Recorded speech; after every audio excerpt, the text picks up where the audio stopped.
Okay.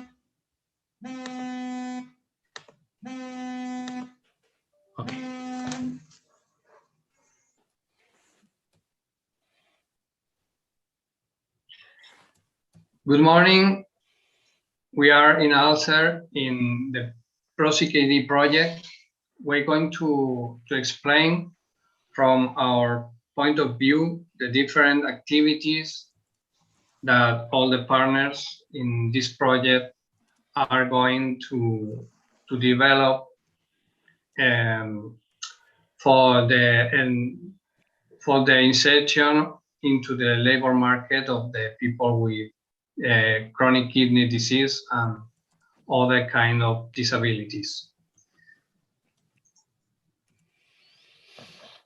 The Federation, National Federation of Associations for the Fight Against Kidney Disease, Federación Nacional Alcer in Spanish, is developing different kind of activities, and we are going to talk about our associative movement, the experience and the professional activities, and the mission of the entity to get their objectives.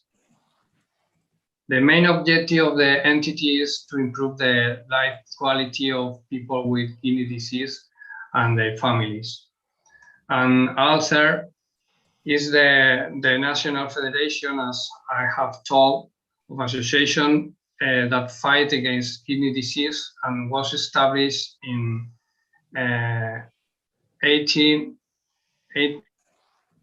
1981 and was declared of public utility, and now it has different associations in all cities around Spain, represent nearly most of people in our country with kidney disease, with therapy for to talk about the associative movement. Alcer is developed in 53 members that represent nearly 20,000 of members. More than 100 professionals work in Alcer and their entities to improve the quality of life from people with kidney disease. The mission of Alcer is to improve the quality of life of people with kidney disease in all aspects, mainly promoting the prevention of research of chronic kidney disease, as well as raising awareness about the donation of organs. The vision of our entity is to be the national benchmark in the defense of the interest of people with kidney disease and the investigation of prevention of the disease and the promotion of organ donation. Our values are improve the quality of services, improve to people with kidney disease and their families, and management transparency. We are going to talk now about employment, and there are different areas with the objectives of guiding and advertising people to insert them in the labor market, not only people with kidney disease, but with any kind of disabilities.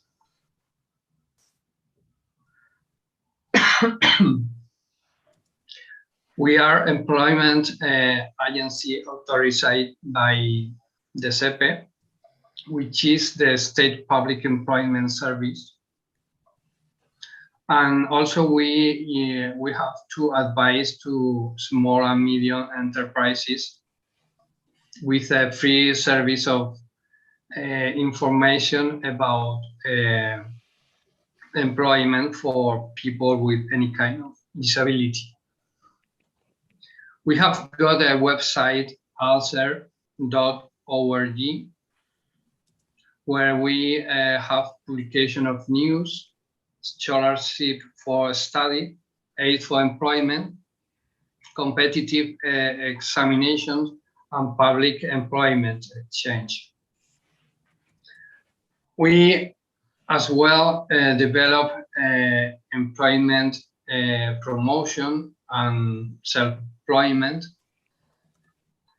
and help entities that are in the federation to help their associated persons.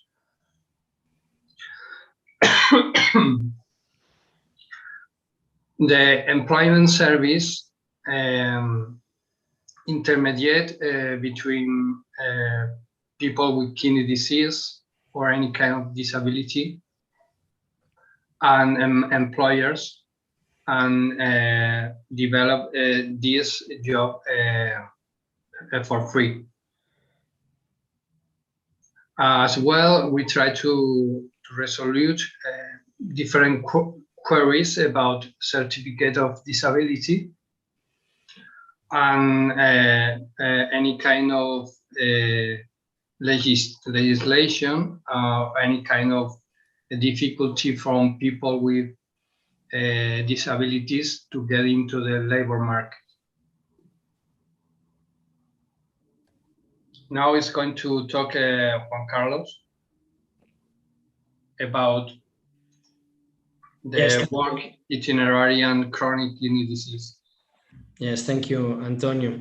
With the labor integration action carried out by our entity, by ALSER, the Spanish Kidney Patients Federation, there is the collection of data periodically through surveys, studies, and researches of people who come to our association and who are of working age. In the latest data collected for the first quarter of the last year, 2020, before the pandemic situation, this is the distribution of the sample by gender.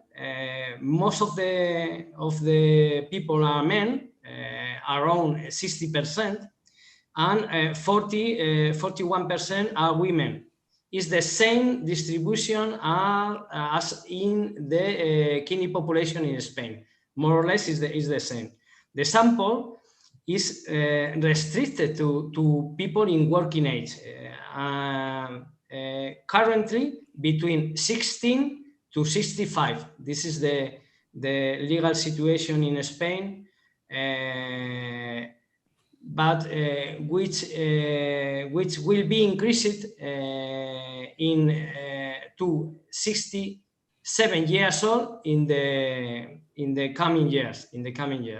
But the largest proportion of patients are in advancing working age. In advancing working age, between 46 to 55 years old. This is the figure. And the high level of education of the sample is the people of the sample have a high level of education. There are a great number of university studies and postgraduate degrees in relation with the general population in Spain. Regarding the treatment options, almost all are people who are undergoing renal replacement therapy. Only 1% are people in early stage of CKD. and with a significant representation of patients in home dialysis. This is the part of people in home dialysis in men, and this in women. And there are differences by gender. There are more women in home dialysis than men in our sample. Regarding the disability certification, in Spain is a tool to obtain tax benefits, aids, or something like that, but also to increase the possibilities for employment. Because also employers and companies have taxes to hiring this kind of people. Regarding the job situation, there are a lot of people unemployed in our sample. Only around 25% of people in renal replacement therapy are working in this moment, in the moment that we did the survey. This is one of the questions that we organized this consortium, and one of the questions that we have to analyze in this project. We also analyze the degree of disability in relation to employment. And here we find that the unemployment people have a significantly higher degree of disability that the other people. This is the degree of disability of our sample, and there are also differences between gender. Given the high percentage of people with kidney disease who left the job due to incapacity for work, this is one of the questions. We have a great part of our population that lost their employment by labor incapacity the previous year to start renal replacement therapy. With all this information, we want to analyze how this situation was before starting renal replacement therapy, and how was their employment situation in the change of treatment options. This is a really important question. In these patients, in a specific patient journey, we find this that you are seeing in this moment. Before starting renal replacement therapy, almost 77% of people in renal replacement therapy are working before starting renal replacement therapy. But after the entrance in renal replacement therapy, only people transplanted maintain a good rate on employment in our sample, around 67% of our most. Before starting renal replacement therapy, almost 77% were in this situation. But what happened after when this population obtained a kidney graft after the transplantation? Well, the situation, the people continuing losing their employment. More the rate decreased also after transplantation.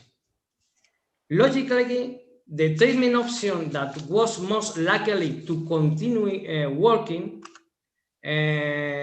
was preemptive transplantation, usually people or transplantation from life donation. And this is a very important question. What's happened with hemodialysis and home dialysis in general? What happened after the first transplantation? More or less the same that the people that started in hemodialysis treatment, but with a higher rate than the people that started in hemodialysis treatment. Of course, the best luckily is starting with preemptive transplantation, because after when they continue in this situation, the probability to keep their employment is the higher of the sample. However, we find another question is that if we put the focus only in a specific type of home dialysis, automatic peritoneal dialysis, the rates was higher even than the transplantation situation. Well, what is this? Why this situation is possible? Maybe because this option is chosen by the people that want to continue working.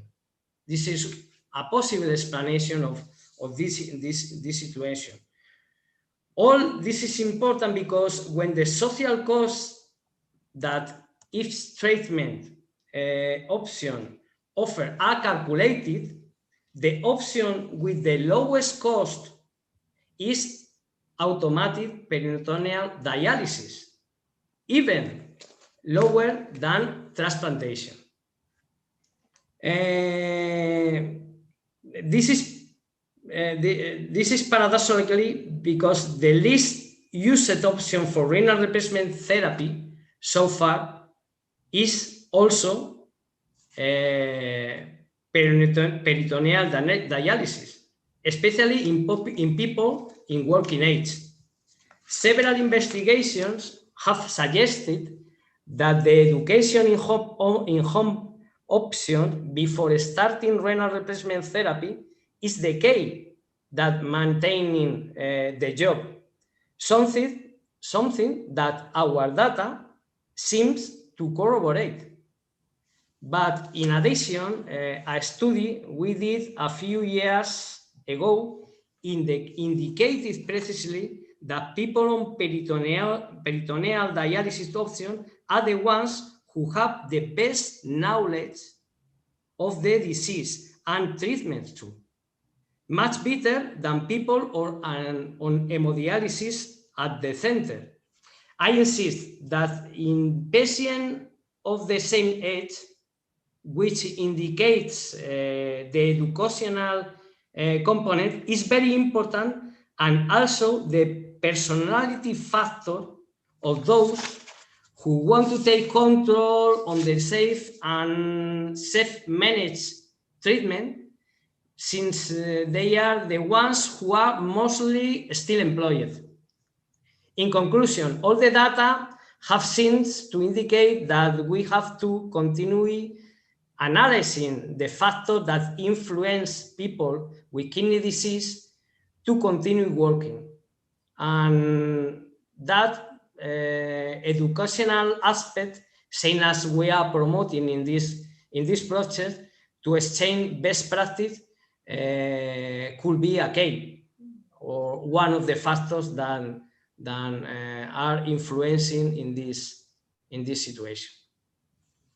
And that's all. This is our presentation of our entity and the activity in the field of labor integration of kidney people. Please, Meliki, as you want. Okay. I go to. Yeah. Can I? Whether I can? Yes, one moment. Yes. Other questions? Yes. The transplanted patients in Spain receive pensions for disability reasons. Sorry, Michael. What is the question? Sorry. A dialysis patient receives a pension in Spain, but Yes. when he is transplanted, he continues receiving the pension? Or it Most is, of them, yes. Most of them continue with the benefits. This kind of benefits is perhaps another of the factors that that produce that many patients in home dialysis work in comparison with people transplanted. Could be another factor, of course, Mike.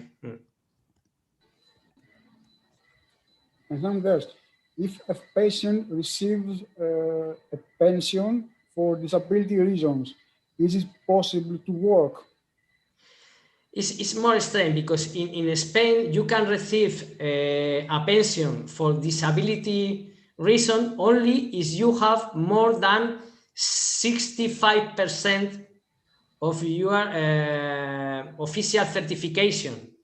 And in kidney patient population, most of them have disability degrees lower than 65%. And you need 65% in order to achieve a pension for this reason in Spain. It's different that labor incapacity is another pension, different. For this kind of pension, you need to work a specific number of years, and a specific situation, and a medical tribunal has to conclude that you can continue with your usual job. Well, 65%, I think is very low for kidney patients. Here in Yes, Greece, exactly. all kinds of patients at the end stage of renal disease deserves 80% of disability. 80%.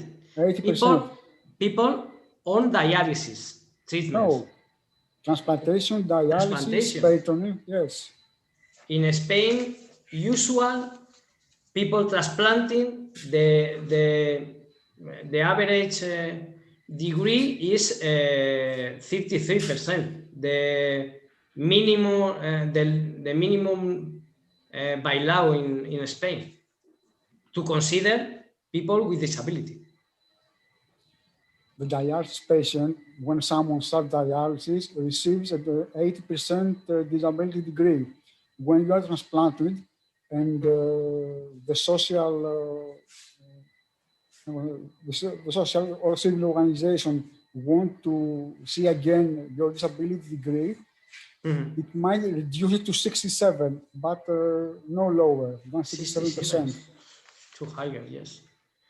In Spain, people on dialysis treatment usually obtain more degree than transplanted people, but no more than 65 or 70% in hemodialysis treatment, because in home dialysis or in peritoneal dialysis is lower, around 50% and 50 degrees is more or less the same.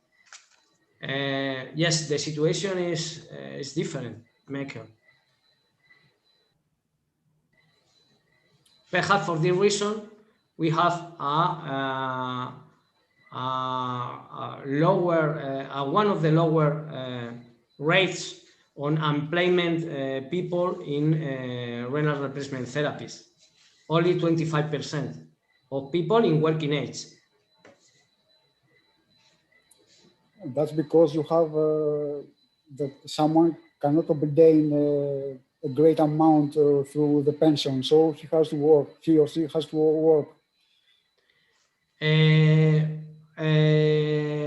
More or less 36% of the sample that I saw. Only 36% have pension by labor incapacity. Mm-hmm.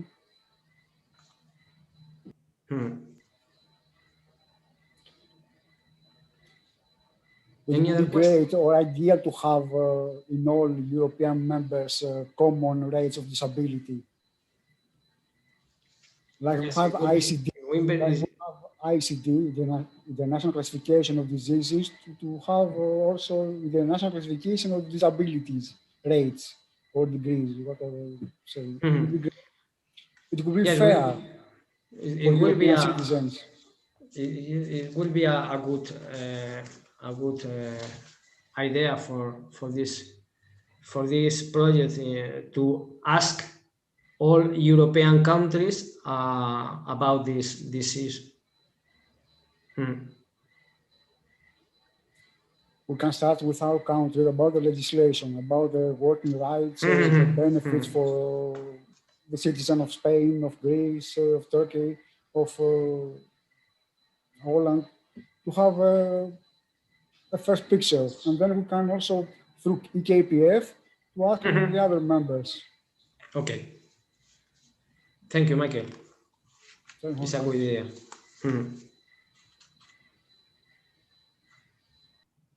Is there no more question? Please, Melike, you can share your presentation. Okay, Ashifa will be speaker. Please Ashifa. continue, Sorry. Ashifa. Thank you. Yeah. I will share my screen now. One moment, Ashifa. One moment.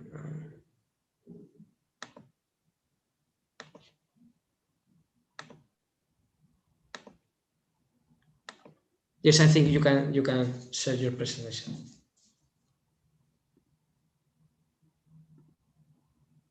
Okay.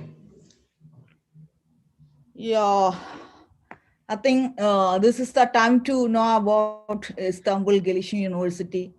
Then I would like to welcome all my colleagues on behalf of my friend and colleague Malike and Istanbul Gelişim University to know about something about Gelişim. Actually, the Gelişim University, as we all know, it's located in Istanbul, as we considering the center of the world geographically. Yeah. Actually, the Gelişim means it's in Turkish word. It is development. In English, we will tell it is in the Gelişim is a development. Actually, the aim of our vision of our university is for the make one of the world best university with the core components of sustainable development. Actually, the Gelişim University have different objectives are there, but in case we have three main objectives are there, that is education, research, and community service. Actually, our aim, the persons like me to join here, the word community service is highlighted in the activities of the Gelişim University. So I think I can go some snapshot of what is in the Gelişim University, what we are, where we are like. Istanbul Gelişim University is it's a private non-profit university. It's a very young university. It is started in 2009, and actually we now in 2020-21 we have 32,200 students, active students were there. Among that, we have 3,500 foreign students. And we have very huge number of academicians are there. It's almost 800 academicians. Among that, 70 of them were foreigners, and almost 400 administrative staff is there. Okay, we have, we have different wide diversity of faculties and graduate studies are there. We have faculty of engineering and architecture. We have faculty of economics and administration and social science. We have health science. We have finance. We have faculty of dentistry also is there. And we also have other graduate studies on social sciences, technological science, and health sciences. So we have a dive in, or we are in a under the roof of with the different diversities of subjects and different cultural backgrounded students, faculties were there. We are in under one roof of Galishim University. So also we have three schools were there on and two vocational schools also being there. Schools of applied science and school of physical education and sports, and we also have foreign languages school is there. And we are very much proud with the two vocational school of health science and Istanbul Gelishim vocational schools also is there. And totally we have 79 bachelor's program and 64 associate degree programs and 37 associate degree night programs are there, and 30 thesis and 30 non-thesis graduate program. And also we have 6 PhD programs we have in our Galishim University. Actually, our university have a lot of facilities are there. 117 laboratory and laboratories are there. 21 research centers, 81 students club. We have career center, graduate students association, lifelong learning education center, and also we have Erasmus. We are part of Erasmus exchange programs in collaboration with other world universities. Then we got the internet. We are getting a lot. We got a lot of international accreditation for our programs. Almost 63 programs. So for our university found eligible to accredited by German, English, and Council of US. Okay. And it is especially the ACOS, HPGS, Pearson, Abbott. We got accreditation from all these international organizations, accreditation institutions. And you can, if you can search there is a website link is there. You can find the where we are. You can find. Then we got world. We are in a world ranking. It's very fantastic achievement by Galishim University. We got in 2009 the Asia ranking. We are the We are in the final list. We are in the first 8, and in 2020. We got 96th position in terms of quality education among the world universities based on the Sustainable Development Goal 4. And I would like to share a good news with you. The last week, we received another ranking. We got our university, Galishim University, is the 24th position among the world universities in terms of quality education, and 95th rank in terms of energy. So I'm very glad to share this good news with you. It's recently we received this ranking. Okay, we have once it is coming to the research projects and all, we have 5 more projects is under our Galishim University, especially for the people with marginalized or disadvantaged group is there. First is we have Ready Women, then Street project is there, then Sescare project is there, and EU RUSD project is there. Then also we recently received creativity with MBCT. I will give a small explanation about all those projects from the next slides onwards. Actually, once we come into the Ready One project, it is 2018 to 21. It is almost 35 months projects. It's partnership with 10 institutions. We know the budget is almost 330,000 for 56 euro. Then it's the aim. Once we are talking about the aim of the project, the Ready Women project is to offer new opportunities and innovative instrument to the adult women with disabilities for improving their qualification and thus their level of employability and integration into the labor market. So it will help to them improve their socio-economic. We are focusing on the socio-economic enhancement and employability based on the emerging sectors. So once we are coming to the SEED project, it is a sharing experience against exclusion and discrimination. It aimed to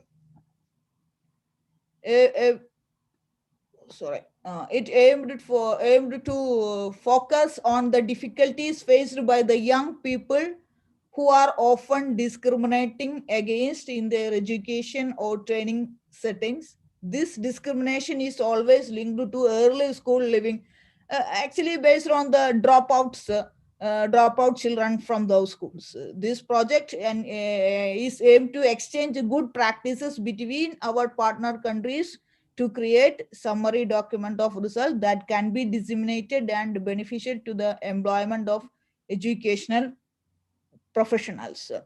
Actually, we have 4 partners in the duration of 30 months. It is 56 to 70,000 euro for this. It is there. Actually, another project is social entrepreneurship skill to young caregivers of people with chronic illness. Actually, this project. Okay. Actually, this project is aimed to young caregivers, a group at risk of social exclusion, and their career educational opportunities are often limited by role they play in the family. This situation necessitates the professional support from multiple sources. The project Social Entrepreneurship Skill for Young Caregivers of the People with Chronic Illness targets the young caregivers and aspires to overcome mentioned problem by tools and methodologies that will enable the young caregivers to develop their social and entrepreneurship skills. So as you see in the slides, you have 5 partnership institutions with 24 months of duration we have. This is our 3rd project. Then we have another EU Rudisnet project is there. It is very recently we received. It's a network for social inclusion of people with disability in the EU rural areas through mentoring and leadership training program. We have a partnership with the 6 institutions with the duration is 30 months. The project aimed to further social inclusion of people with disabilities, especially in the EU rural areas. We will give through the mentoring and provide the leadership training to the particular target group.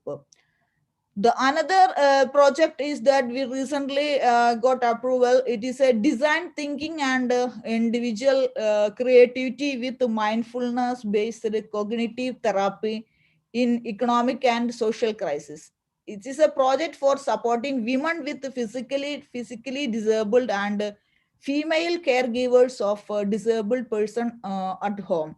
Actually, this creativity with mental mindfulness based cognitive therapy is the therapy which we are giving based on meditation tool by using meditation tools. By using meditation tools, we will give some creativity training to the target group. Especially our target group is physically disabled women with the physically disabled and their female caregivers in their home. We will give the training to these target groups on some creativity by implementing the method of mindfulness-based cognitive therapy. For this also, we have 66 institutions with us a partner, and it is also for 24 months, and our budget is here. So these are the almost about our project's experience and research experience in the particular field. Once we thinking about all these projects and also our projects, we are very much, the Gelishim University is very much concentrating on the community services and sustainable development, especially women, youth, old age. They were the main target group of us. And then also I want to discuss with you that we have a number of departments which we can be able to take cooperation for the collaboration for our projects, our ProCKD project. We have a full-fledged social work department is there. We have a full-fledged research unit. In social work department, I can tell, I'm from social work department, I can tell you that we have a vivid variety of projects, research activities, and we are for the people of evidence-based practice. So we have a close contact with the society and communities. Then we have a good in Gelishim University. We have a full-fledged psychology department. Also, we have occupational therapy department is there. And we can also take support from, they are also ready to give the support from the nutrition and diabetics department, nursing department. Also, we can take support from the physiotherapy and rehabilitation department. Apart from myself and Gelishim and for other people, we can take all support from all the university departments and faculties, because they are very much willing, and because our university aim is for the practice community service and achieve sustainable development goals. I think now you may get some idea about what is Gelishim University, and I hope this is the right choice. Gelishim University will be the right choice to make this project into a good manner or good successive manner. And thank you very much. And if you want more details, I can, or Malike can share the more details through the mail or something, anything related to projects, anything. And thank you very much. And I would like to have wish a healthy life, a healthy days. And thank you very much. Thank you, Asifa. Any questions?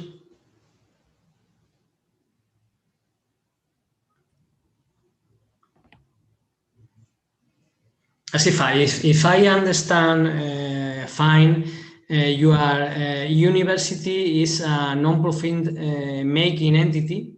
Yes. And you have a large experience with people with disabilities. Yes.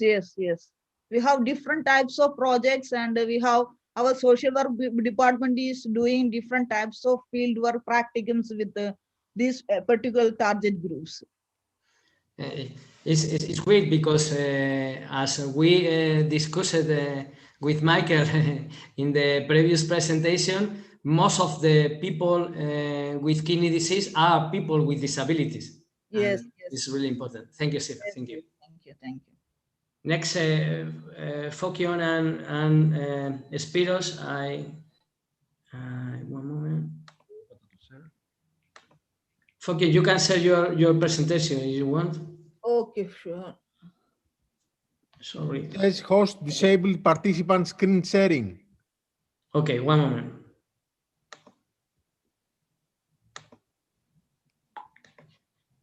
Can you enable screen sharing? Yes, you have the possibility.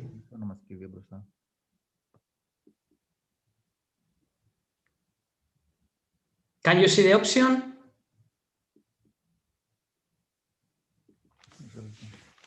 No. No? Just a moment. Okay.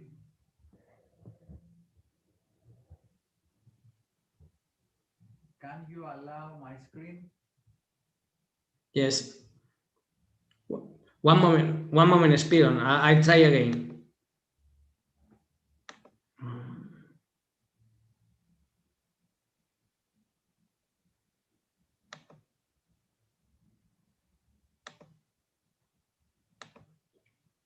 Is your computer or the computer of Fokion?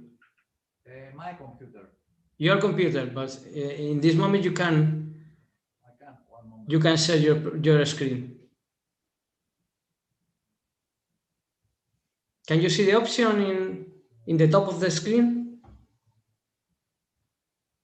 Yes. Okay. Πώς αλλάζω το βέλος? Κοίτα εδώ.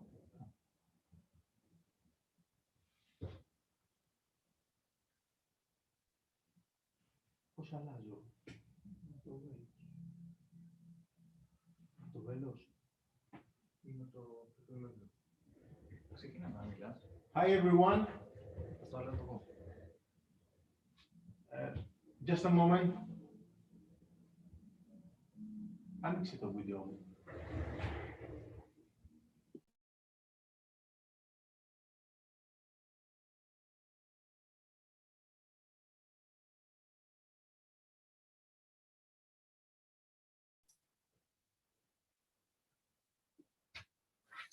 Φαινομέ. Can you see me?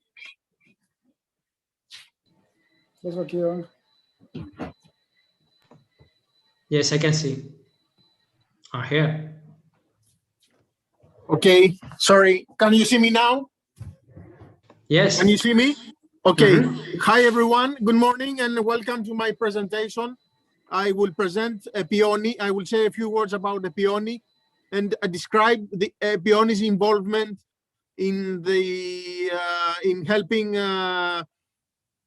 disadvantaged groups and especially chronic kidney disease patients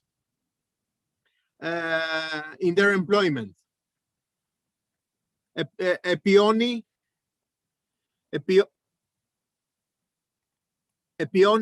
is a non-profit established in 2016 for the support of informal family carers. Informal family carers are individuals who provide unpaid informal care to relatives or friends with a chronic illness or disability or addiction. Our mission is fourfold. First, to help establish the institution of informal carers in Greece. Second, to contribute to the recognition by the state authorities of the existence of informal carers across Greece, currently numbering over 3 million. So there are a lot of carers in Greece, considering that the population is about 12 million. We contribute, thirdly, we contribute to the establishing of informal carers' rights to flexible working arrangements, paid or unpaid leave, and other entitlements, or either rights, I mean by entitlements. And fourth, we educate the public and other relevant stakeholders to support informal carers. This is our mission. In order to realize our mission, we conduct annual activities. First, we organize events where we inform audiences about issues concerning informal carers. Second, we lobby public officials to support informal carers. We get in contact with the Ministry of Labor or the Ministry of Health, and we lobby the officials in order to pass legislation favorable to informal carers. Third, we educate caregivers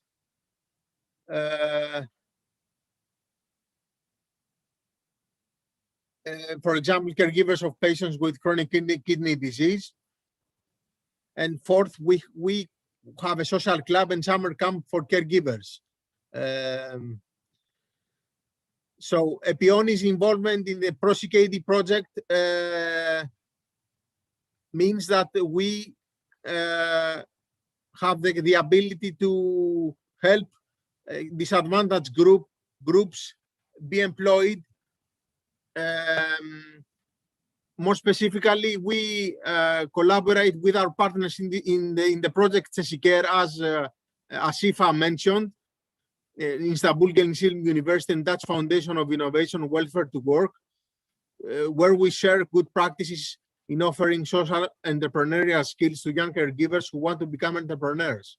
These young caregivers are a disadvantaged group, and we help them to find employment or to start their own business, an entrepreneurial business. A second project is where we collaborate is ECARIS, Educating Caregivers of Kidney Patients, where we collaborate with ALCER and the Saronic Nephrological Center. And this project aims at exploring ways of supporting caregivers caregivers of kidney patients. More specifically, in this project, we created a video of a nephrologist sharing stories of patients with chronic kidney disease who are employees or entrepreneurs. So in ECARIS, we exchange good practices. Not exchange good practices. We produce intellectual output in exploring ways about supporting caregivers or kidney patients. The support may be work, integration, finding work, employment, employability, enhancing employability skills, and etc. So this is the contribution of Epioni to the ProCKD project concerning the employment or the employability of the contribution to the employability of chronic kidney patients or other disadvantaged groups. Thank you. Thank you, Fokion. I guess Fokion and Spiros informal carriers will be relatives or familiars in Greece, because there are a higher rate of informal carriers in Greece, 3 in 12 million population. This is the reason that the informal carriers are usually relatives, and the culture of Greece is quite familiar or something like that. Or what is the reason that you are, that in Greece you have because the healthcare system is not developed in such a degree as to accommodate caregivers, accommodate patients and hospitalized patients. So we rely on the support of informal caregivers who provide help and to look after their loved ones, relatives, which is relatives or family, the relatives or the family of the patient, of the chronic patient. The education, the healthcare system would have collapsed if there were no caregivers of chronic patients, because they couldn't accommodate all those patients and hospitalize them, because there are many. So we rely on the support of informal carers who who are an effective substitute for the whole healthcare system. And I know that Epioni is a member of a specific network in Europe of carriers. I don't remember the name of the entity. We are members of the federation called Eurocarers. Eurocarers, and in Eurocarers have in that network have any data about the differences between countries about informal caregivers? For instance, of course, they have statistics concerning the number of caregivers in each European country, each country in the European Union. Yes, they have statistics, they have numbers. Yes, and what's happened? For instance, in the south of Europe, there are more rate or higher rates of informal caregivers than in the north, or? Yes, in Southern Europe, informal carers are much more present than in Northern Europe, because in Northern Europe, healthcare systems are much more developed than in Southern Europe, so they can support patients much more effectively and much more beneficially than in Southern Europe.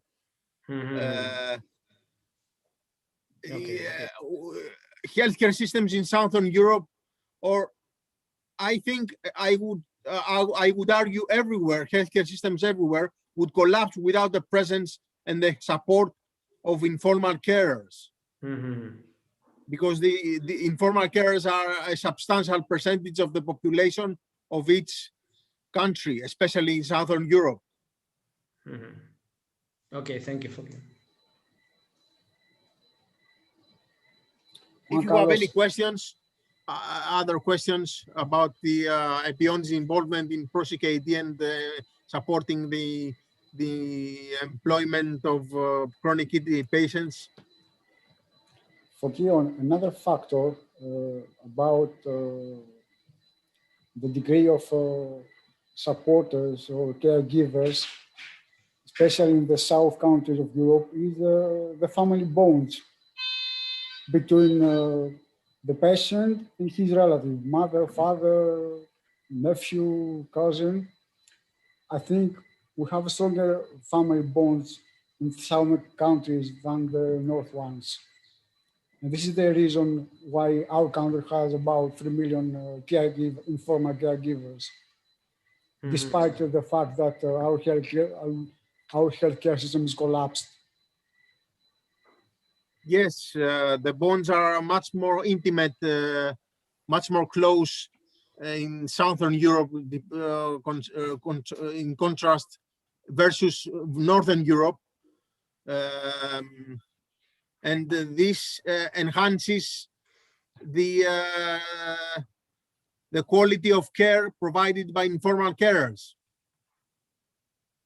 I agree with you. Yes, I suppose that gives another kind of support, a more effective support, which professionals sometimes are not able to deliver in some way. So perhaps the kind of care, I don't know what about quality, but of course, from a psychological point of view, I think that the patient gets much more support from their family informal caregivers than from an institution. I agree with you. The informal carers are families or relatives of the chronic patient, and therefore have a much more intimate relationship with the patient's concerned compared with the cold institutional setting. So the emotional support they give, it's much more beneficial to the enhancement of the quality of life of the patient, of the chronic patient. And it helps them sometimes recover or improve their quality of life, or other times even recover from their chronic illness. Yes, some degrees, they are not partially. because they are not left aside by the system, but rather they are just, kept inside the family as a member. I think it's a very interesting approach. Yes, but this takes a toll also on the health of the caregivers and informal caregivers, because they burnout. It's a burden to look after a loved one, for long term, for the long term, to look after a loved one for the long term. It takes a toll on the health of informal carers. They are stressed, they suffer from anxiety, they worry about their loved ones and themselves. They don't take care of themselves as they should have if they didn't have to look after their loved ones, who are chronic patients. But this care has also its negative aspects, drawbacks, and negative consequences. And does EPONI give any kind of support for these family members to help them to get skills and to get some kind of distance from the problem and to help in a more professional way to their family members? We usually hold informative events where we inform informal carers about their rights, about their opportunities, and about legislation that is beneficial to them. We organize a summer camp where we invite informal carers for a few days, for a week or 10 days, in order to get away from their caring responsibilities and relax and in a natural environment, and recover from the burden they have shouldered all those years. Mm-hmm. And recover short term. I mean, in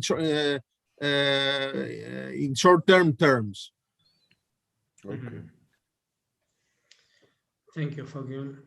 Miguel, it's your turn. Okay. Yes. So let you me can see share your... if I can share the presentation. Do you see the presentation now? Yes. Yeah, okay.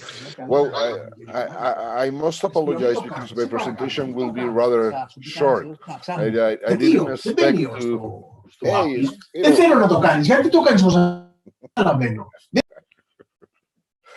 okay. Do I have your attention now? Okay, my presentation, I'm sorry, will be rather short because I didn't expect to present my institution, but rather how I could collaborate with the rest of the group. I work at the Universidad Autónoma de Madrid, which is a mid-size university. So we have around 35,000 students each year, and we are about 4,000 teachers. That's mid-size in Spain. For instance, the bigger university in Spain is the Distance University with more than 350,000 students. So we are, well, a quite easygoing institution, but still we have almost any kind of grades, postgraduate studies, and other kind of studies. But we are more flexible than big universities in some extent. Personally, I'm professor in data analysis and methodology in the Faculty of Psychology, and I have been working in the last years, at the university for more than 35 years, but my expertise is in statistics, in the development of assessment tools and questionnaires for measuring patients, outcomes, and opinions by people. Don't forget, I come from the field of psychology and not only from statistics. So I have been working in the development of these kind of tools for quite a lot of time, and I make research, continuous research, for the university and also for private companies, developing questionnaires and making data analysis on the outputs gathered from patients and from individuals. And what can I offer to this venture? Well, I will give the perspective, in fact, from an outsider. So what I have to do is to gather information on the quality and the satisfaction of what we are doing, and trying to put that into numbers in a way that we can, well, give quantified information about our impact over time, and try to give some kind of information to know if we are reaching our aims and the way we can accomplish that. This is a new experience for me in this research group, but I really feel quite comfortable with the people I have met here, and I think it will be very easy. It is still soon to know the kind of information we will be able to gather, depending on the kind of activities we are able to put on.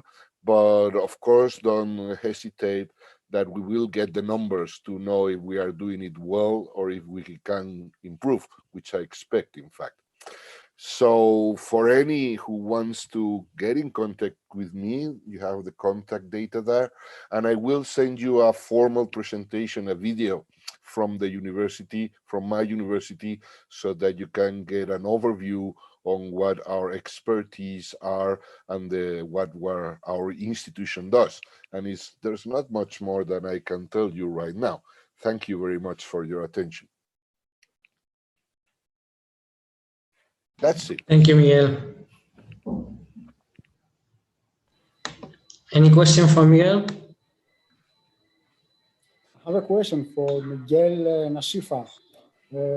I think both universities are public or non-profit universities. In my case, it's a public university, that's right. Excellent.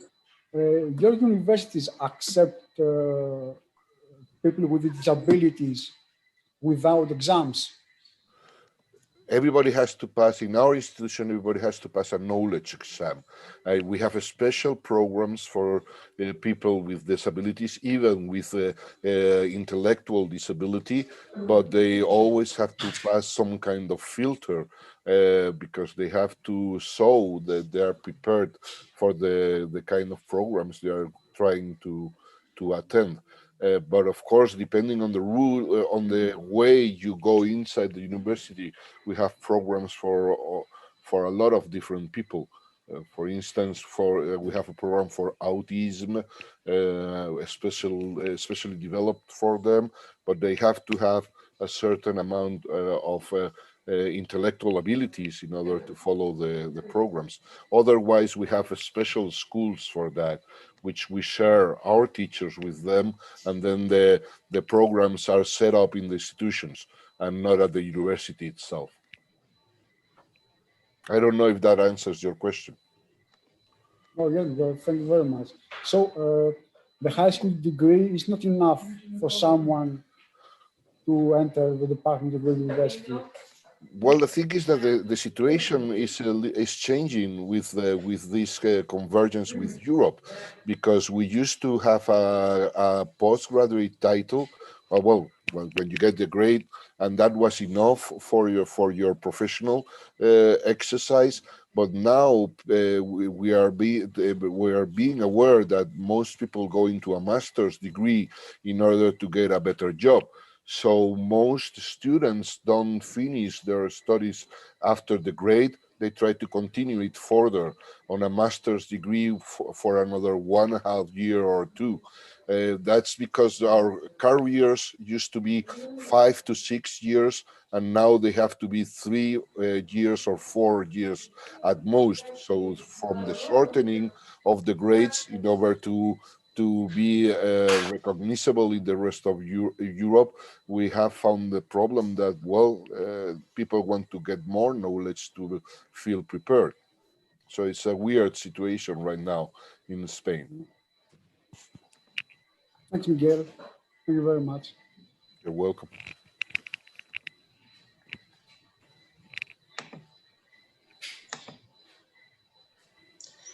Thank you, Miguel. Peter, please. Yes, thank you, Carlos. I did have, I could show you something on my share screen with my organization. So I'm not sure if I'm able to do that. So maybe that's good introduction first.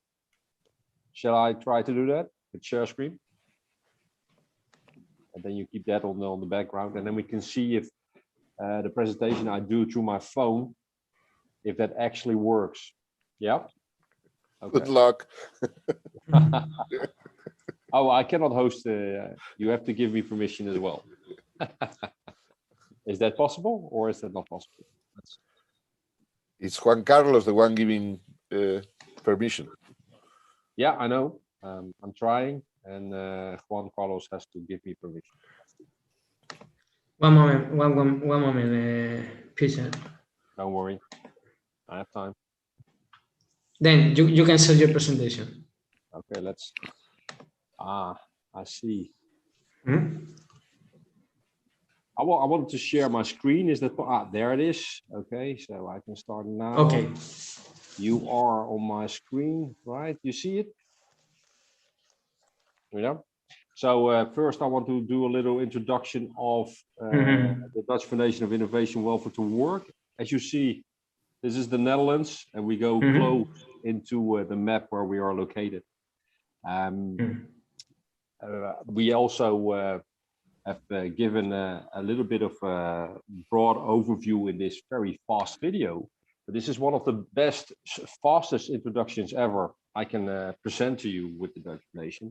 But we do a lot of projects as regards to youth entrepreneurship and as regards to work and bridging the gap between the worlds of education and work.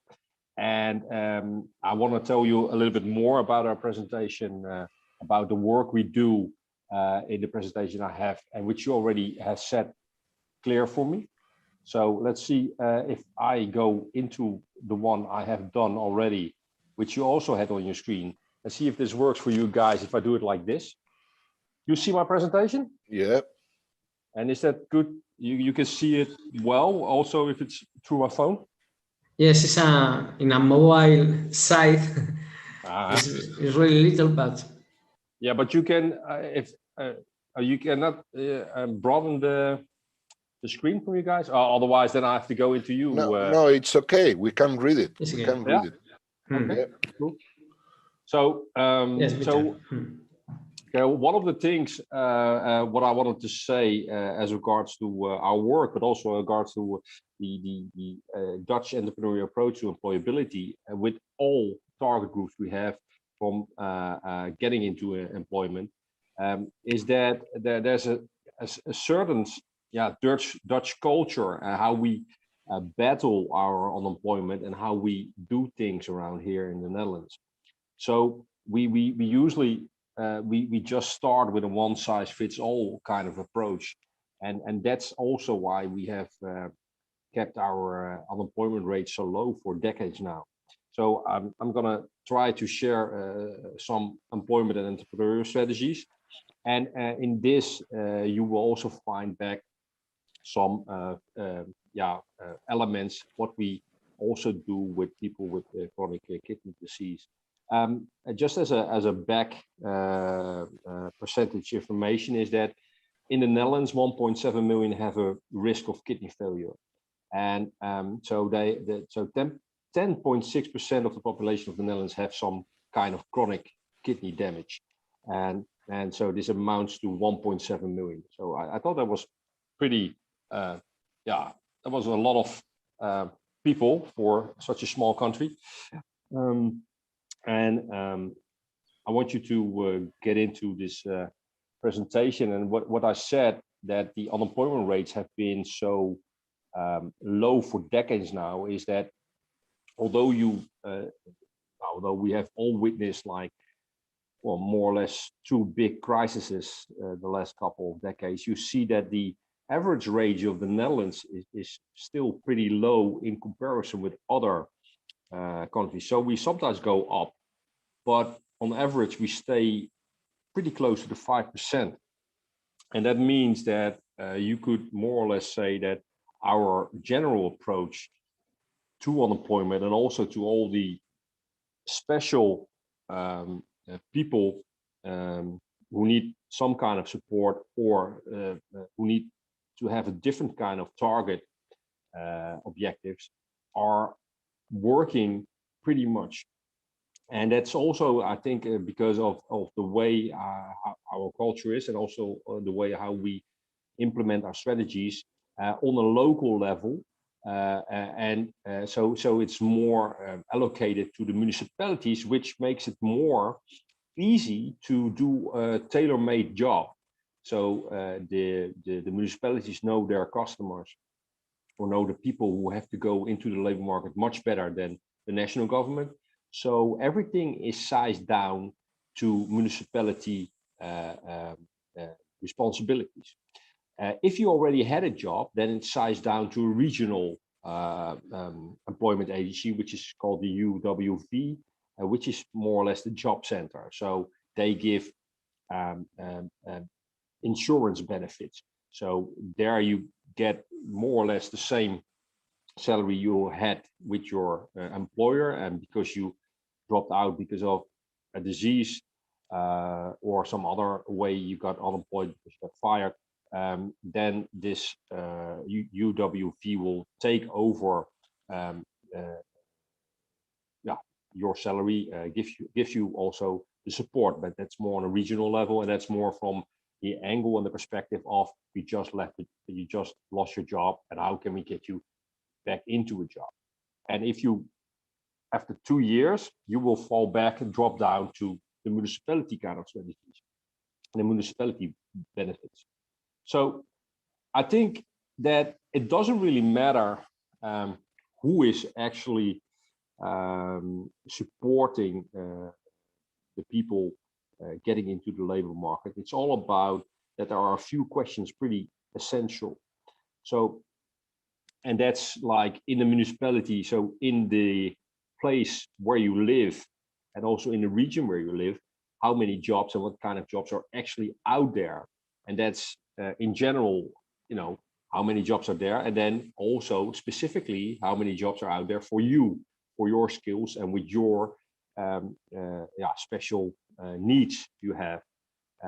So from there, we have to make a plan for the individual and see how we can make a plan in which recovering or dealing with the special circumstances can get you into a job, or keep you into some kind of program, education program, to get you into a job on the long run. And that's the same with, to my opinion, after you have been graduated, then also there is a plan. If you've been graduated from university, then everybody's proud, and then you have to make sure somebody gets into a job within a couple of months. Otherwise, people say, "Hey, well, it's good you have been, graduated, but yeah, it's more or less time that you get into a job." So I think it's the same with if people are recovering or dealing with some kind of issues, how that people always will look in how much we can be part of society again, and that everybody has a certain role.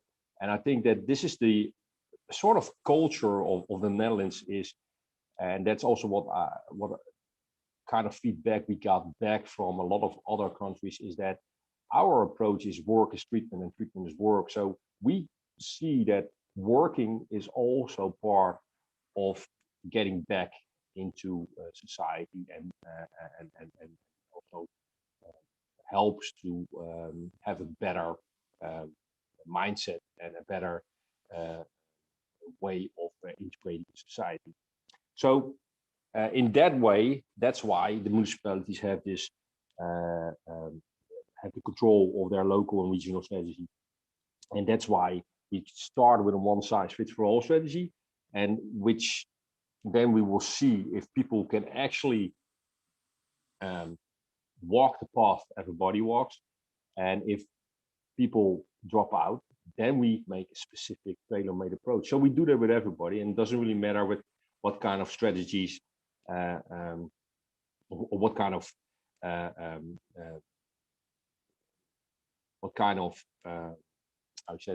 framework somebody has, or what kind of skills somebody will have, competences or what kind of maybe thresholds somebody has. So we will always look from what can you do. So I think that's why also the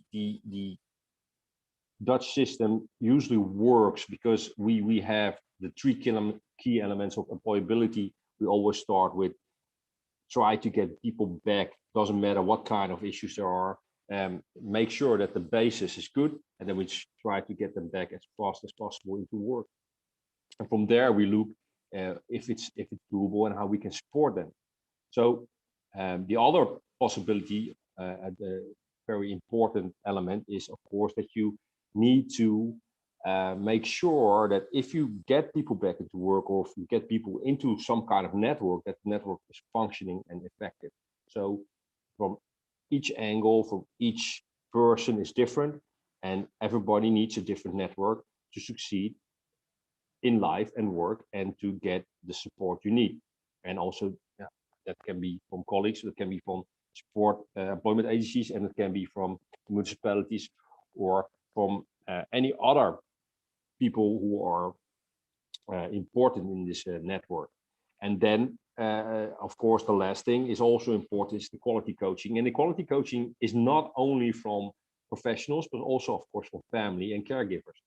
So that's why I think this pretty much works in the Netherlands, because we do, from the one size fits for all approach, we go to tailor-made if we see there are hiccups in getting people into work, or trying to keep them into work. So that's why we always change the plans individually and situationally, because also each municipality has slightly different laws and regions, different laws and tools to keep people there. I mean, we also have this kind of insurance, so work insurances, so that if the chance of people dropping out because of illness or because of maybe some particular issues, we, the employment agencies and the municipalities, can give a work insurance to the employer to make sure that the employers are not, how you say that, having a high risk when people get ill or are dropping out of their work a lot of times. So that's why we try to, size the thresholds as low as possible. The own responsibility is always being emphasized a lot in the Netherlands, because we think that it has to always come from the intrinsic motivation of the people themselves. And what we also try to do is always try to support, not so much with sanctions, because that's not really the way how it should go. Although I do confess that a lot of municipalities also have sanctions in place. So if you don't show up, it doesn't really matter, then automatically computers give you a sanction. Later you can explain again why you should have an exception, or why this happened. So there's a lot of, so I think that the strategy should be a lot on trust and confidence. I must say, in reality, it's not always the case. But I do think that if you want to be successful in getting people into the labor market, and also with people with chronic kidney disease, is that you make sure that you have everything facilitated, and that you have a certain framework to be successful. It means that you always, as I said before, have to look at what kind of jobs there are and what kind of opportunities there are. So I framed a few jobs which are top 10 in demand in the industry, which is now engineering, and you also see that nursing and medical care is also in the top 3 in the Netherlands. And you also see that there are a lot of jobs which did not exist like 10 years ago, like social media manager, well, the Uber driver, the driverless car engineer, and the app developer. So the labor market is changing a lot, which gives, by the way, a lot of possibilities to get people into new jobs, because the labor market is constantly changing. So that's our first part. I wanted to quickly go through with you guys to a good practice which was very successful and is still very successful in the Netherlands, and it's the work center model. This work center model has a lot of thanks to the institutional framework of the Netherlands, because work first or working first is being emphasized a lot in the Dutch system. And that's why this system can also implement a one-size-fits-all strategy, and also can emphasize participation, and everybody can do something. So that's why here the work first, work is treatment, treatment is work kind of approach. And you should do that by offering real work, really works. Because if you offer simulated work, then people will usually know that the work is not real, and you also see that success is less. So and also the whole methodology and the idea of providing real work is that there's also a salary connected to it. So that's the reward everybody should get. So if you work, you should get paid, and you should get more than the benefit you would get if you would not work.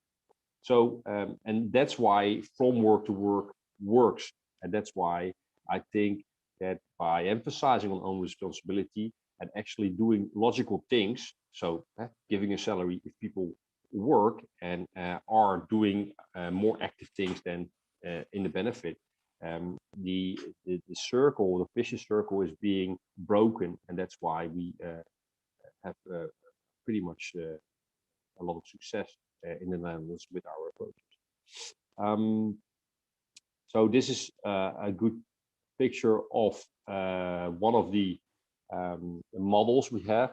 You must see that the work provided in the plant can be very diverse, and there are a lot of variation of the work we provide in these kind of plants.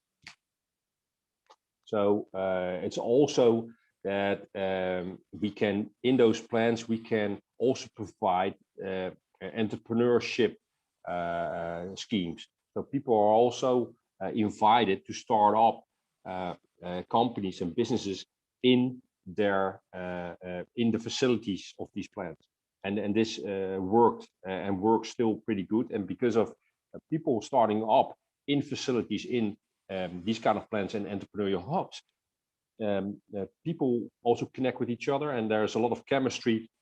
If they need help and somebody is more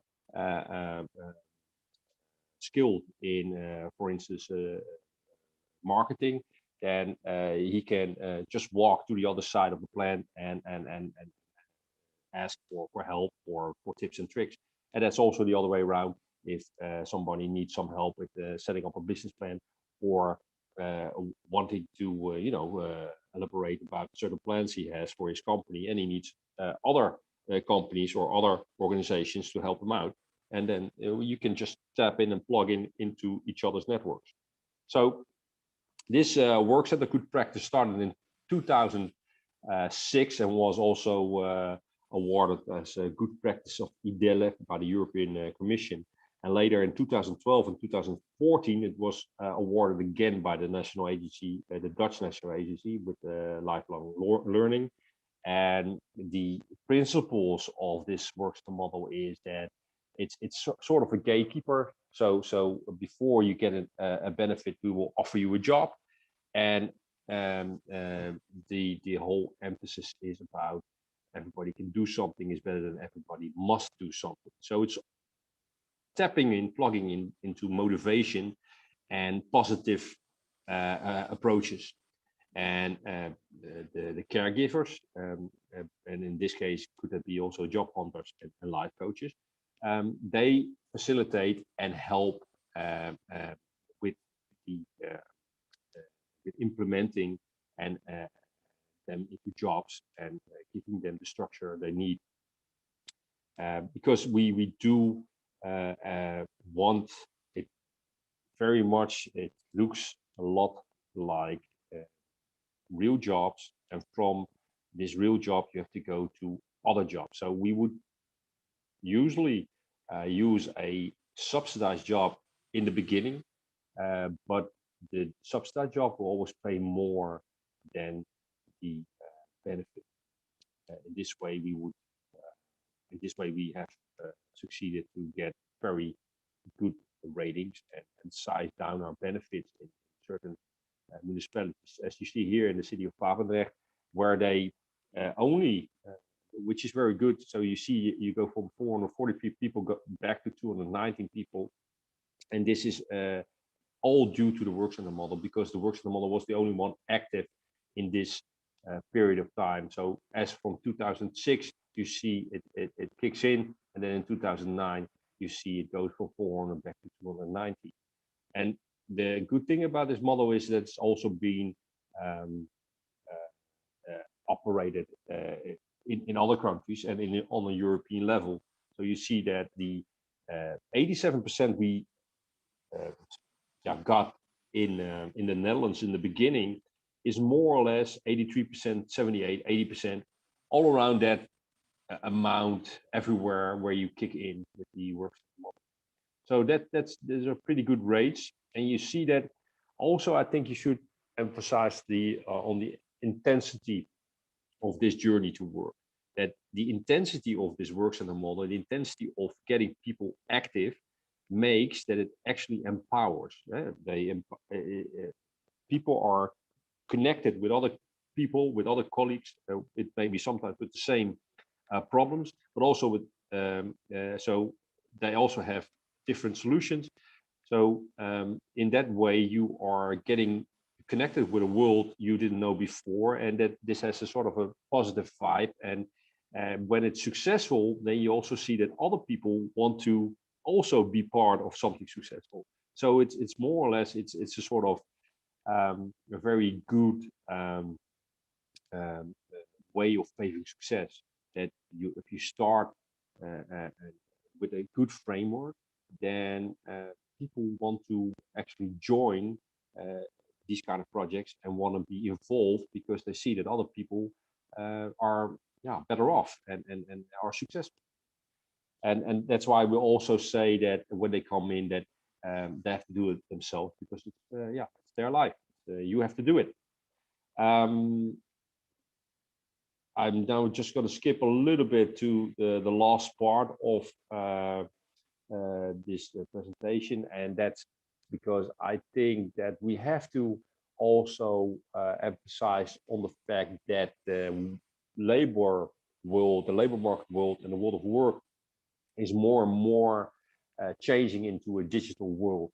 So that means that jobs out there are more or less, more published on digital sites, on social media networks, than in reality in newspapers and now and the old school way. That means that if our target group isn't on social media, is not social media savvy, they will lose out on opportunities. So this is also a very important thing to consider, because 8 out of 10 employers look for people also on the net. So if they get new employees, if they get CVs, they will always look if they are out there. If they're not out there, they would think that's a little bit of a stain on their record and probably will not get the job, because nowadays it's also seen as not really normal that you're not on any social media network. So also employers want their employees to be on the net, and they want to know a little bit more than just with SCV. So I think that we all should emphasize on the fact that we should also facilitate our target groups with training, so they can get the skills to be professionally active on social media and on the internet, because more and more it's important to have personal branding and that you are pushing your brand to get into the job you want. So that was more or less my my presentation, because I think it's really important to address the first impression if you want to get into a job you love. And I think that I more or less have told you guys what I wanted to present today. Okay, any questions? Thank you very much. Well, I find it very, very interesting. But what I really am thinking of is how different the perspective from different countries might be. Because you were speaking about the adequate framework for enabling people to have an access to work. And the perspective from Spain has been more to clientelize patients so that they just live from the government. Perhaps it's the difference between being a Catholic and not being Catholic, but I mean, you have in Spain, nobody has the feeling that they have to self-redeem themselves and to earn a job after they have been into a sickness process, and I think that it's very, very interesting that we have to propose that people should enhance and show up their capabilities in order to find a way to solve their problem. I mean, that's not the responsibility for the state itself, but it's something about self-esteem and self-image and self-concept. And well, that's what makes me think when I listen to you, and as always, is how different things are from the other side of the fence. Thank you. Yeah, I must say I heard that a lot, and it's not like we always have to have a discussion to sometimes to emphasize why we are thinking like that. So it's also been I must say a journey of what I said for decades now. So it's not, so it's very hard if for instance for Spain, if they have a more how say that I would not say it's more caring, because I think each approach can be a caring approach, but it's probably more how you say that facilitating care than and benefit than and what we do is more saying, hey, you have to be active, and if you're active you get a benefit. So I think I said before that we have in our law now that voluntary work is mandatory, which is strange, of course, but you cannot put that in a law, you know, in 1 year time if somebody proposes it. So we have been walking through a process of decades where we went from you have to provide benefit for people who are having a disease or unemployed. I'm not saying that's the same, but so you have to create a sort of basic income. And that's what we did. So we facilitated. And then we said, oh, but that's not enough. I mean, you should also try to get back into society, because usually work is part of society, and we don't want you to be excluded from that. So we think it's good, and you was so. And from there we went to we changed also the law, and so we pushed municipalities that if they didn't try to activate people, they would lose money. So we sort of incorporated a kind of entrepreneurial mindset into the municipalities, and that's why they also had a sort of entrepreneurial mindset to their and we went also from the client to the saying it's the job seeker, right? So we changed words from client to customer to job seeker to that's normal to get a job, or it's normal to do voluntary work if you are not able to do a formal job with salary. So we just say do what you can, and if you do your best, then that's enough for us, but you have to show that you want to do something. And And you can have very big discussions about that, because there's always, of course, different kind of frameworks, different kind of individual settings and environments. So it's not always that we say you have to go to work if you're unable to, but we will always look at ways how to do that. And I know that the Spanish situation is very different. I've seen a couple of projects in Spain throughout the years, which is very interesting. I don't think we do anything different as regards to tools and as regards to ways to get people back into employment, which I also think is very interesting. It's not like I see any crazy things, going on. No. The interesting thing is wording. I mean, sometimes it's just the wording what is important. I mean, in Spain, we're speaking about resilience, while in the Netherlands, you're speaking about self-competence. So it's self-medication. Yes. So what are you willing to do to solve your problem? Not what do you have the right to get from the government because of your situation. And perhaps that's the perspective that turns around into doing things or not doing them. Yeah, and also probably the it's all in the detail in the approach. I think you're right. It's wording, but also approach. Well, okay, sometimes approaches here also go wrong. I mean, we just had a big scandal why the government also had to step down because it was too heavy sanction policy, because you know how it goes with politics. I mean, some people get unrightfully a benefit, and then all of a sudden sanction has to be more impressed on people, and then all of a sudden the whole system sanctions people who haven't done anything. And so it's always detail, and how are you implementing it. So that's very interesting. Thank you. Yes, of course. Very interesting discussion. Well, to finish this session, please, Michael.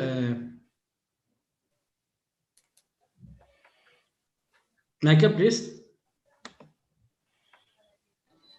Juan Carlos, could you please allow me to share my screen? Okay. One moment. Okay.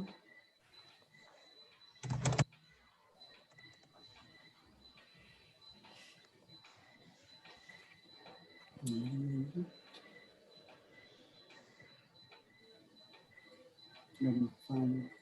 Give me a minute.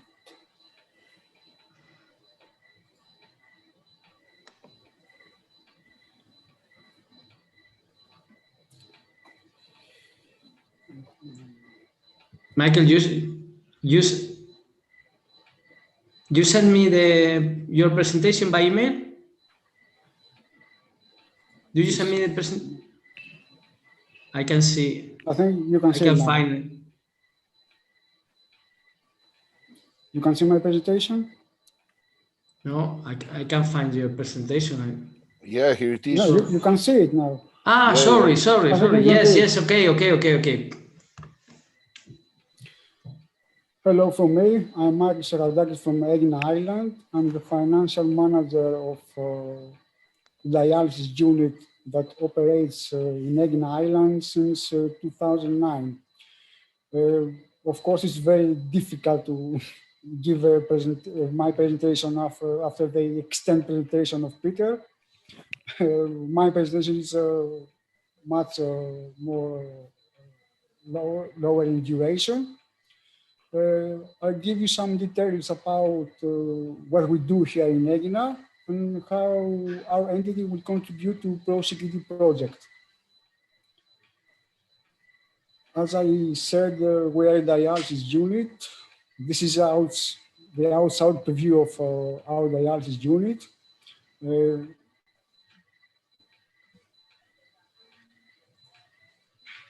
This is the inside preview.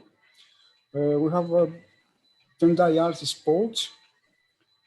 At this period, we hospitalize about 12 permanent patients, but during summertime, we are hospitalizing about 30 to 40 patients, mostly from Athens. Basically, our dialysis unit offers dialysis service, of course, to permanent patients from Aegean Island or visitors from abroad or Greece, mostly from Athens because it's very close. Aegean Island is across Athens, the capital of Greece. The distance is only 18 miles. So someone needs about 40 minutes from Piraeus of the port of Athens to reach Aegean Island. The structure of our dialysis unit is, as I said, 10 dialysis spots and one dialysis machine more for hepatitis, for separated room for hepatitis patients that during COVID, we used it thankfully only once time for a dialysis patient from our unit that was positive for 40 days with a PCR positive for 40 days. The dialysis machines we have is a 4B Brown Dial Plus, 3 Gabbro Artis, and 6 Nikiso DBB dialysis machines. The treatment methods we provide to our dialysis patients are hemodialysis, hemodiafiltration, and online hemodiafiltration. Besides the dialysis patients we hospitalize here in our dialysis unit, our nephrologist, Dr. Logothetis, offer conservative care for patients with ProCKD at stages 3 to from 2 to 4. At this period, we have about 15 patients at this stage, and especially 2 of them are one step before dialysis. Here in our dialysis unit, our motto is no one to enter to undergo dialysis therapy unless you reach a creatinine level of 6.5. We'll do our best to keep our patients at stage 4, at stages 2, from 2 to 4, out of dialysis as long as it takes, without any danger, without adding more danger for their health. Our entity's contribution to ProCKD project. We'd like to highlight the severe health problems that this group of vulnerable patients should address. We want to mention the barriers that patients must overcome, especially patients undergoing dialysis. As Juan Carlos said to other presentations, patients undergoing KPD or APD are much easier, or transplantation of course, are much easier for them to work. Informing the partners of our project about the working rights of people with disabilities in Greece. Exchanging ideas and suggestions how to combat long-term unemployment for people with disabilities in the European Union. Encouraging patients with end-stage renal disease to return to the workforce. This is mostly happened during holidays, during summertime, when we come in touch with young people from Manfred mostly. We try to encourage them to return to workforce, but also, if they need, of course, to start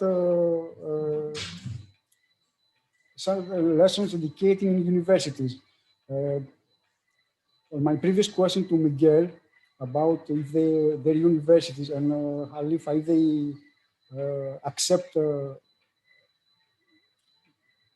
they accept students without exams. Here in Greece, every department of Greek universities are allowed to accept 30% of the number of students. If a financial department of the University of Piraeus can enroll 100 students, 3% of them can be people with disabilities. We like also to offer the experience of me, the financial manager of the dialysis unit, as an interpreter entrepreneur and dialysis patient about 25 years now. Also, we'd like to act as a spokesperson of our project to the Kidney Patient Federation, another private dialysis unit in Greece. And here are some photos of our island that we'd like to guide you if the circumstances of pandemic allow to visit at the end of June. This is a fair temple in Agia Marina. Agia Nectarios Church, one of the most famous churches in Greece. Moni Island is the second beautiful beach in Aegina. Klima Beach is the first, in my opinion, of course, best beach in Aegina.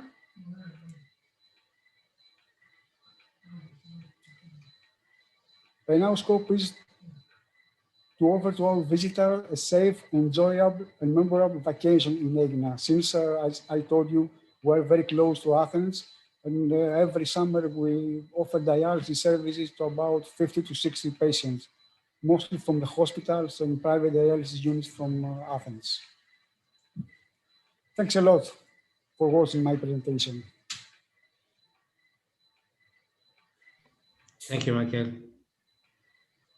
If you have any question, I'll be glad to answer. Yes, I didn't know that your unit offer healthcare for people in stage 2 to stage 4. Yes. What kind of healthcare offer your unit to this patient? Only medical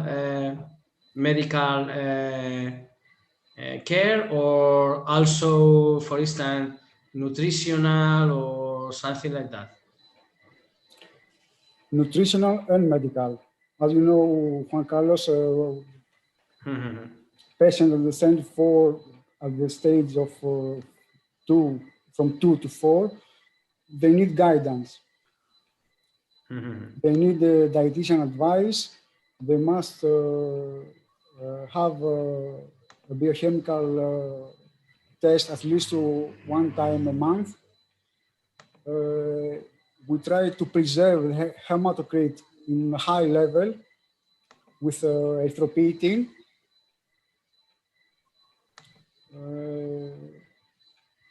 In general, our nephrologist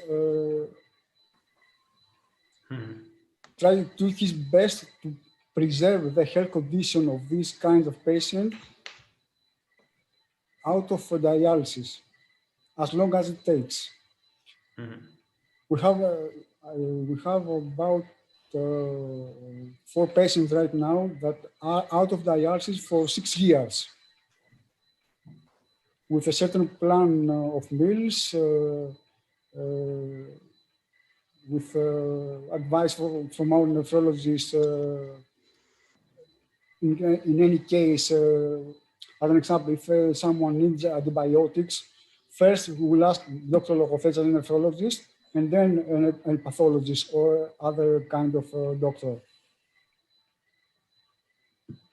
And we are really glad about that you have patients with this KD that remains out of dialysis. Thank you. Thank you, Michael. It's a small unit, I think, but I'm sure very comfortable in Aegina. We are the smallest in Greece. The smallest in Greece? The smallest, yes. We have only 12 patients. The biggest in Athens has about 280 patients that hospitalized. Okay. Well, we are looking forward the training in Aegina if the situation yes. The next training, yes, of course. Well, we'll be very glad to guide you to our beauties of our island. Okay. Well, that would be a great opportunity after pandemic to come in Greece and in Ireland.